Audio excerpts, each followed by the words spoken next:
रवि सुबह जल्दी जल्दी तैयार हो रहा था। उसकी नई नौकरी का पहला दिन था, लेकिन जैसे ही उसने जूते ढूंढे, एक जूता गायब। घर में इधर उधर ढूंढते ढूंढते उसका गुस्सा बढ़ने लगा। तभी कमरे के बाहर से धीरे धीरे कदमों की आवाज आई। वो उसकी माँ थी, हाथ में उसकी पुरानी घिसी हुई चप्पलें लिए। रवि चिढ़कर बोला, माँ, ये पुरानी चप्पलें क्यों लाई हो? नई नौकरी पर जाना है, कोई मजाक है क्या? माँ ने हल्की सी मुस्कान के साथ कहा, ये वही चप्पलें हैं जिनमें चलकर तू इंटरव्यू की तैयारी करता था हर दिन। तू भूल गया होगा, पर इन चप्पलों ने मुझे हर रोज याद दिलाया कि तू कितनी मेहनत कर रहा है। रवि रुक गया।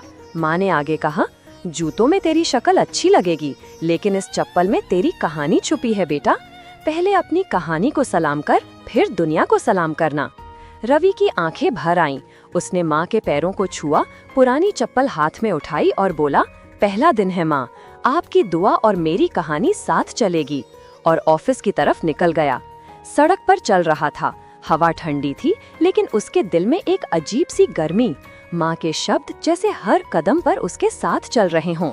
ऑफिस का गेट दूर से ही दिख रहा था, लेकिन ठीक उसी मोड़ पर एक बुजुर्ग आदमी सड़क किनारे गिरा हुआ मिला। लोग गुजर रहे थे, कोई रुक नहीं रहा था। रवि ने बिना एक पल सोचे उसे उठाया और पास की दुकान से पानी लाया। बुजुर्ग के होंठ कांप रहे थे, पर आंखें धीरे धीरे खुल रही थीं। वो बूढ़ा आदमी बोला, बेटा, मैं बेहोश हो गया था। अगर तुम न रुकते तो पता नहीं क्या हो जाता। रवि ने धीरे से मुस्कुराते हुए कहा, किसी की मदद करने से कभी किसी की मंजिल देर से नहीं आती बाबा। बुजुर्ग ने उसके पैरों की तरफ देखा और बोला, तू नई नौकरी पर जा रहा है ना? रवि चौंक गया, आपको कैसे पता? बुजुर्ग मुस्कुराए, मेहनत करने वाले लोगों के कदम पहचान में आ जाते हैं, और तेरे चप्पल ने तो बहुत रास्ते देखे होंगे बेटा। रवि के दिल में माँ की बात फिर ताज़ा हो गई। वो आदमी उसके हाथ पर हाथ रखकर बोला, जिंदगी में आगे बढ़, लेकिन इंसानियत साथ लेकर, वरना मंजिल तो मिलेगी, लेकिन तू खो जाएगा। रवि ने सम्मान से सिर हिलाया और आगे बढ़ गया। रवि ऑफिस के गेट में दाखिल हुआ, दिल में माँ की बातें और मन में बुजुर्ग की दुआ।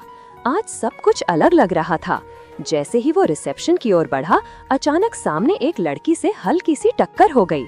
उसके हाथों में कॉफी थी जो जमीन पर गिर गई। लड़की थोड़ी घबराई, ओ आई एम सो सॉरी, मैं ही गलती से गिर गया। रवि जल्दी से झुककर बोला, नहीं नहीं, गलती मेरी थी, मैं थोड़ा जल्दी में था। आप ठीक है?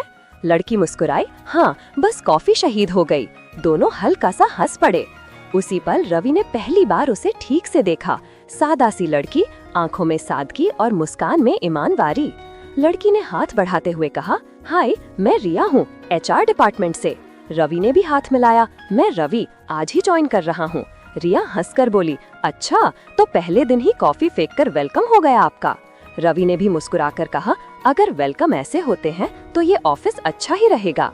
शाम को जब रवि जाने लगा, रिया ने आवाज दी, रुकिए, अगर बुरा न माने तो क्या मैं आपको बाहर तक छोड़ दूं? रवि रुक गया, आप मुझे क्यों छोड़ेंगी, मैं खुद चला जाता हूँ।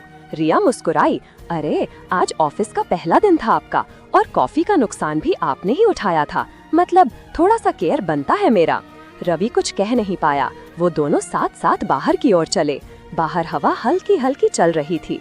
रवि अपने कदमों में माँ की दी हुई चप्पलें महसूस कर रहा था, और दिल में रिया की मौजूदगी। रिया धीरे से बोली, वैसे आप बहुत शांत रहते हो, बात कम करते हो, क्यों? रवि ने हल्का सा मुस्कुराकर कहा, जरूरी चीजें दिल में रखी जाएं तो अच्छा लगता है, ज्यादा बोले तो लोग गलत समझ लेते हैं।